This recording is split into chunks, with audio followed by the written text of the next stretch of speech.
Welcome to Heidi Relationships. Today, we'll read some more stories from Reddit. But before we start, I would really appreciate if you could subscribe to the channel, like the video if you enjoyed it, and maybe leave a comment down below. That would help the channel a lot. Thank you very much in advance. At the time of this story, I played Division I NCAA basketball at a school, so I traveled a lot, weekly in different cities and states, and my entire life revolved around this. During the events of this story, I was in the early stages of a horrible drug and alcohol habit. Years after this story, I ended up getting sober and joined a program whose name you can find at the front of almost any phone book. I am sure many people reading this are also sober and will understand how we addicts/alcoholics can be. This story is an effort to explain a character defect that manifested from the events in this story that lead me down a very dark path. However, I don't mean this story to come off in a self-pity kind of way. Lastly, I was always a good kid. I was never troubled. My upbringing was very difficult, but I was able to keep an overall kindness in my spirit to other people and almost always did the right thing or took the high road. When it came to dating, I knew people cheated in relationships, but at the time of this story I always chalked it up to other people not doing things the way I did. I never really thought it would happen to me. I always thought that because I was a 5-star boyfriend, and my amazing choice in women, infidelity would never be a part of my dating journey. I was naive. I really thought highly of myself and also had a real arrogance like any guy in his early 20s, I guess. The build-up. I was in my JR year in university. I had been single for about a year after me and my high school GF finally broke up after 3 years. I checked that relationship off as my learning experience, and I now knew what to look for in my next girlfriend. The next woman I chose to have a relationship with I would most likely marry and start my future with. I know I was young and dumb and thought I knew everything, lol. I had my eye on this girl at my school. We will call her Lisa. I saw Lisa around the collegiate athletic facility, the university team's training grounds, and locker rooms. Lisa ran for the track team and was damn good. The various athletic teams often had parties, and I knew that the first one I saw her at I would introduce myself and try to chat her up a bit and see where it led. Soon enough I see Lisa at one of these parties and we pass each other on the stairs. We make eye contact and she smiled at me. I sparked a conversation with her, and after going back and forth a bit we exchange numbers. We begin the classic American style of flirting where we constantly just hint things back and forth indirectly. We slowly progressed the relationship in this manner for weeks. Sending texts back and forth hinting that we were interested in each other but also playing it cool to not let the other person know we had a crush on them. At the time, she was on a break with her current boyfriend who was a popular player on the football team. She ended up leaving him completely to date me. This should have been a red flag obviously, but remember, I had severe hubris. At the time her leaving him to date me just gave me a superiority complex. I was playing good in sport, and if she was willing to leave this guy for me then she will never leave me for another guy. LMAO, I was a ducking idiot. I can't express how much I was into Lisa. I was addictively attracted to her and had that weird feeling of, I can't believe my crush is actually into me too. I really was so drowned and blinded by my crush on her. I missed so many red flags, but our relationship began progressing really fast. Because of this I didn't really do a proper inventory on why I liked her so much. Fast forward like 8 months later. We are together officially. Lisa has her own athlete's dorm room, but I was a couple years older than her and was working during the summers full-time and part-time during school/season and had my own apartment near campus, and Lisa was basically living with me. She even would stay there when I was out of town, which was like 3 or 4 days of every week because we were in season and the team was flying all over the country. Me and Lisa were deeply in love regardless. At the end of the season, I had planned 2 massive back-to-back parties. One was for my teammate's birthday, Friday night, and then my birthday, Saturday night. They just happened to be one day after the other and luckily landed on a Friday and Saturday night. Me and Lisa got drunk Friday night and had some unprotected sex. Lisa kept a period tracking calendar app on her phone. She was asleep and I drunkenly remembered she always marked down in her calendar when we had unprotected sex so she knew if she should be worried if she missed her period. She missed her period often because she was an athlete. My inebriated brain thought she should put it in her calendar now because we would forget the next day since we were so ducked up. So, I woke her up and said, "Can you put in that calendar that we had unprotected sex?" At this point it was like 5 a.m. and we were that 5 a.m. kinda drunk where you're mostly just tired. She unlocked her phone and opened the app, and before she could even do it she fell back asleep. So, I took the phone while it was still unlocked and proceeded to try and figure out how to put it in her calendar myself. Side note: through our entire relationship, Lisa went through my computer and phone constantly. She was very insecure and always had her suspicions. I didn't care that she was doing this all the time. She never found anything because I never did shady crap, ever. Again, looking back at this, it's an obvious red flag I missed. Remember, I thought this girl would never cheat on me. So, this wasn't one of those stories where I went through her phone looking for something and subsequently finding it. In this case, I was innocently trying to navigate this damn period calendar while I was drunk, and I was not suspicious at all. When I looked at the period calendar app on Lisa's phone, I saw all kinds of little markers on different days of each month. Each marker was a different color, so I opened one to see what the color coding meant. I saw that red was obviously symboling her period, and then there was also black markers that showed when she had unprotected sex. This is when my heart sank into my stomach. This ducking calendar was peppered with black markers. It looked like a checkerboard with only a handful of red pieces left and all the ducking black ones. There were black markers on dates that I was in a different city playing basketball. I proceeded to open all of black markers going back for our entire relationship. We did not have unprotected sex very often. Maybe once or twice a month. She had written the names of the guys she had unprotected sex with in the notes section of the black markers. There was a total of 4 guys throughout the entirety of our relationship that she allowed to penetrate her raw. Some months there was almost a dozen of those ducking black markers. Sometimes there was 2 in one day. Looking back on this, I wonder if there were more unlisted men that I didn't see, because she clearly only kept track of the guys and times she had unprotected sex. In almost every story I hear of infidelity, it involves the discovery of text messages, being informed by a friend, or the classic coming home early and catching your partner red-handed. I, on the other hand, discovered a ducking well-documented ledger of almost every time she cheated and had unprotected sex. Amongst the 4 guys I discovered, one of them was her ex that she originally left to date me. Cheating on me with him was a common occurrence. There was some other unknown guy she was also clearly sleeping with him regularly. The last 2 fellas looked to be just a one-time thing, but again, like I said, these markers were just the times she had sex without a condom, so, who knows what the true story was there. I sobered up really quick. I proceeded to look through Lisa's texts and calls and found nothing. However, at the time, Android phones had a folder where you can see deleted texts but not the contents of the messages. She had thousands of deleted texts and calls, but I couldn't see what they said, but I saw the numbers and did a quick Facebook search and matched one with her ex in addition to something like half a dozen other random dudes. The worst part was I found 2 of my teammates, one guy I was actually pretty close with. I just put the phone down after a few minutes. The evidence was overwhelming. The more it seemed to look at the phone, the more my insides began to hurt. I felt so defeated. I can't fully describe the feeling, but I'm sure anyone reading this that caught a significant other cheating knows what I'm talking about. I felt so stupid for trusting her and having no suspicions of her. I couldn't stop thinking about how I regretted all the time that I had an opportunity to cheat and remained faithful to Lisa. I felt like an idiot for not cheating her when I could have. My loyalty felt like a waste. I know it sounds ridiculous and irrelevant to the fact that she was unfaithful. I think I obsessed over that because if I had cheated, I as well wouldn't have hurt so much in that moment. All I could think about was about how much I was hurt. I would do anything to not feel the pain and embarrassment anymore. Question: am I the only one who thought this way after catching their partner cheating? I'm curious about this. I proceeded to leave my apartment and go for a long walk. I had never felt the emotions that were coming up and didn't know how to process them. My ego felt like it was literally dismantled in front of me. I wasn't sure what to do and I was too embarrassed to tell anyone. My sadness quickly turned to anger. I knew I was gonna get my revenge, I just didn't know how yet. I was seething with rage and wanted to make sure she never recovered from this.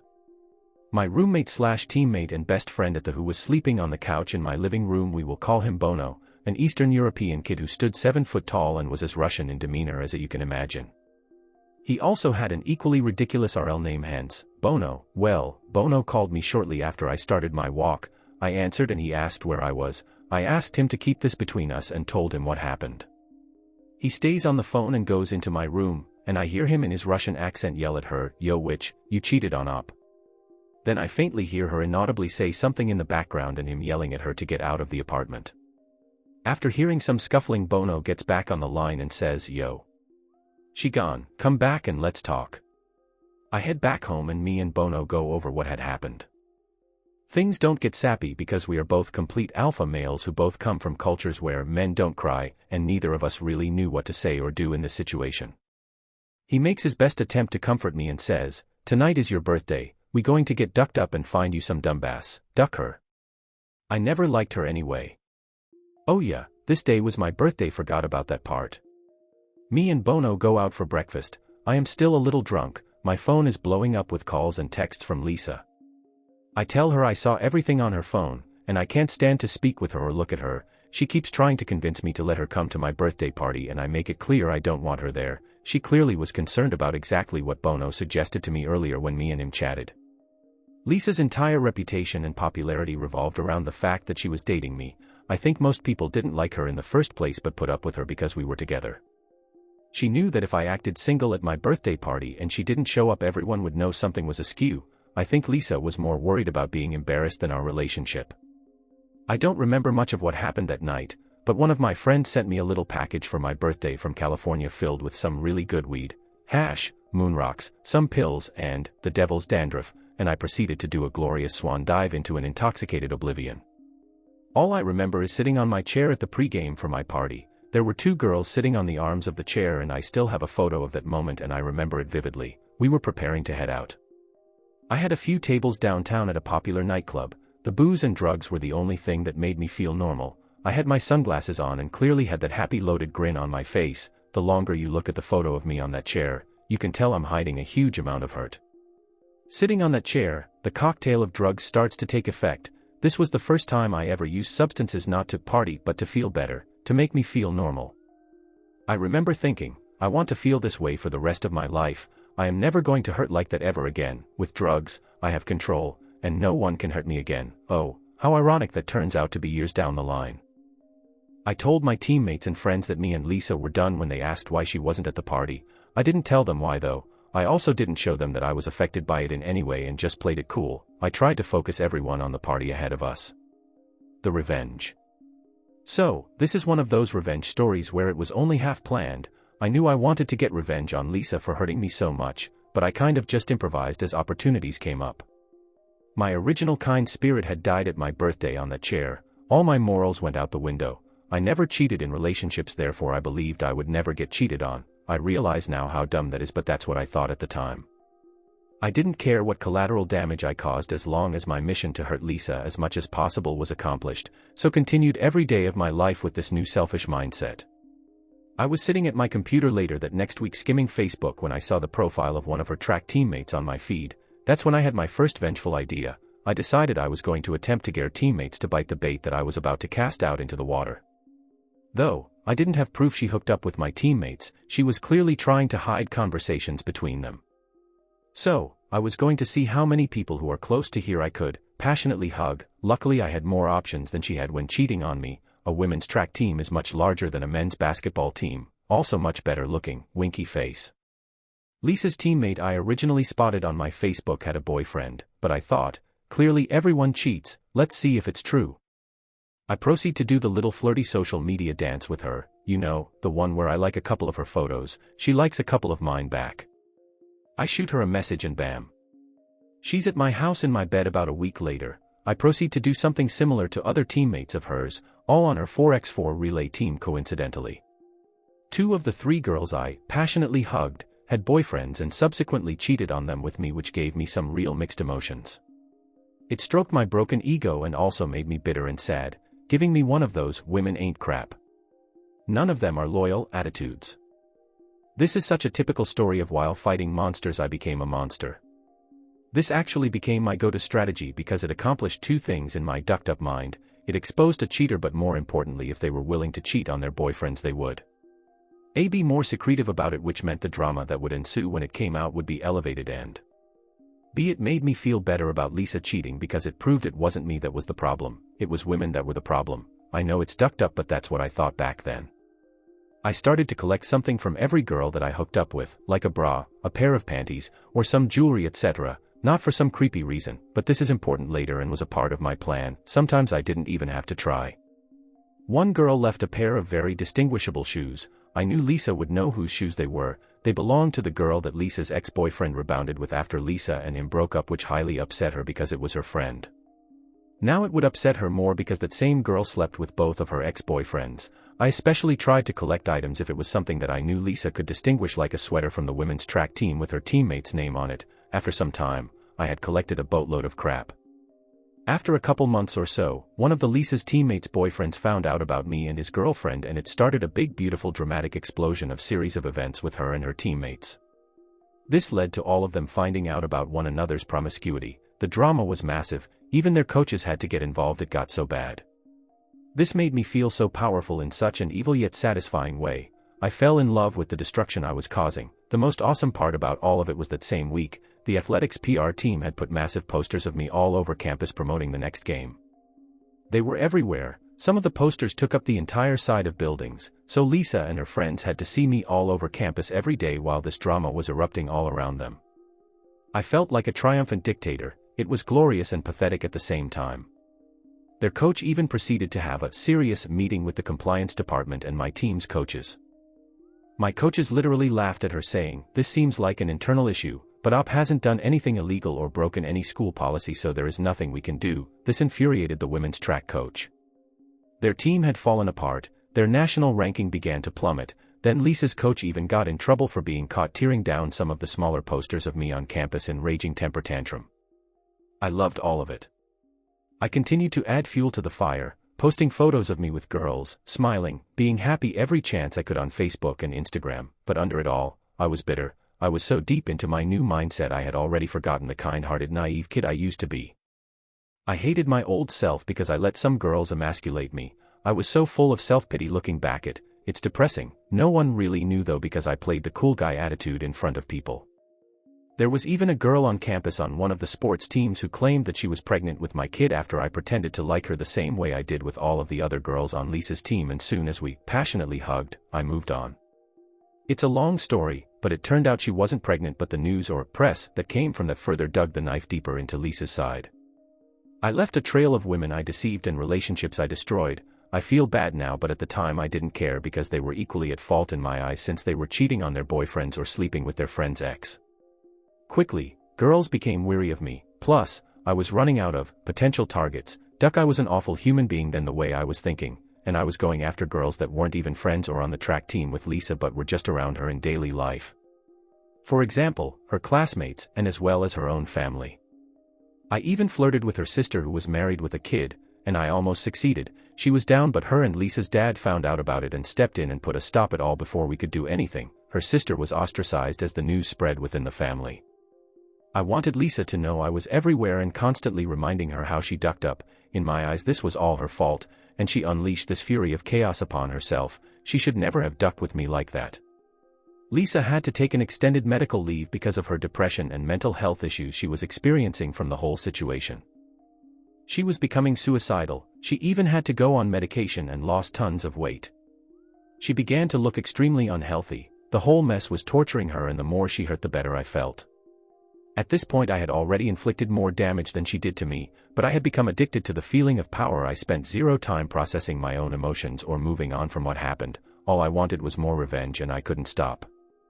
After weeks of ignoring Lisa's texts and calls, she finally gets a hold of me by showing up to my apartment unannounced late at night. She was there to pick up some stuff she left from when she lived there to take home. She was actually a local and her parents lived close by. She was still on her medical leave and no longer staying on campus but rather with her parents. I told her I would bring her stuff to her parents' house that weekend, but I couldn't let her in because I had company. Which I did, but it wasn't one of her teammates or friends, unfortunately. I then to take all the items I had collected from all the girls over the weeks. There was probably like 8 or 9 things from different girls including her teammates, and threw their belongings in along with Lisa's stuff into big black trash bags. I took the bags to her house and then called Lisa's dad. I told him I left her stuff on his porch and to inform his demon daughter. Me and Lisa's dad actually really got along, and he even took my side after Lisa and I broke up, but after all these events transpired he obviously had a negative opinion of me. 15 minutes after I get off the phone with her Lisa's dad, I get a call from Lisa. I answer because I want to hear her reaction to having all these other girls' crap mixed in with hers. She was sobbing uncontrollably. It sounded like that half crying half mumbling thing people do when they are hysterical. She wasn't even angry, just desperately begging me to point to stop my tyranny. I just smiled and baked in the glory of hearing her hurt. I responded, "Why were there other guys in our relationship? You mixed them into our relationship like I mixed other girls' crap into your crap." It's perfect little ironic metaphor. I thought it sounded cool at the time and was really proud of myself. Facepalm. I later found out from one of Lisa's friends, who knew she was cheating on me during our relationship, that Lisa was convinced I was the one cheating on her because I was always out of town. This doesn't make sense since I was out of town because of basketball, a very legit excuse, not just randomly on my own accord. You could literally see my schedule on the school's website. I kept in contact with her constantly when I was gone, but obviously when I had practice or team meetings I couldn't be on my phone. But she didn't have the logic in her brain to figure this out, I guess. I assume it's just an excuse she made to protect her insecurities about the whole fiasco or to keep face with people who knew she was cheating. Months go by. Lisa comes back to school from her medical leave, and we bump into each other at the physical therapy center in our athlete facility building. I see this as yet another opportunity. It had been a while since I did something that hurt her, and I was still hungry for more vengeance. I proceed to pretend like I want to rekindle things with her. She is cautious at first but eventually bites after about a week. We start to mend our relationship. We proceed for about a month, but I wouldn't call this a relationship. I forbid her to have any male friends, nor is she allowed to go out and party with her girlfriends. I also need full access to all her accounts and her location at all times. It was more like a hostage situation. It gave me a sense of control.